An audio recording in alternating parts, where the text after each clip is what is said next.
សួស្តីពុកម៉ែបងប្អូនប្រិយមិត្តជាទីគោរពសូមស្វាគមន៍មកកាន់ Channel ឆ្នោតផ្សងសំណាងរបស់ Admin ថ្ងៃនេះ Admin មានលេខតម្រុយល្អៗរបស់ឆ្នោតយួនសម្រាប់យកមកចែកជូនពុកម៉ែបងប្អូននៅថ្ងៃទី19 ខែ 11 ឆ្នាំ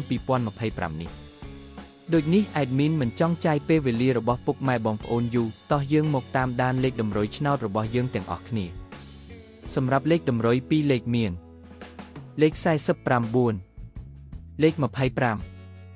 និងចុងក្រោយលេខ18សម្រាប់លេខតម្រុយអូស2លេខមានលេខតម្រុយទី1អូស40និងលេខតម្រុយចុងក្រោយអូស20សម្រាប់លេខតម្រុយ3លេខមាន295គុណនិង5181គុណសម្រាប់លេខតម្រុយថ្ងៃនេះ Admin សូមជូនពរឲ្យពុកម៉ែបងប្អូននិងប្រិយមិត្តទាំងឡាយជួបតែសំណាងល្អទាំងអស់គ្នាហេងមានលាភមានជ័យ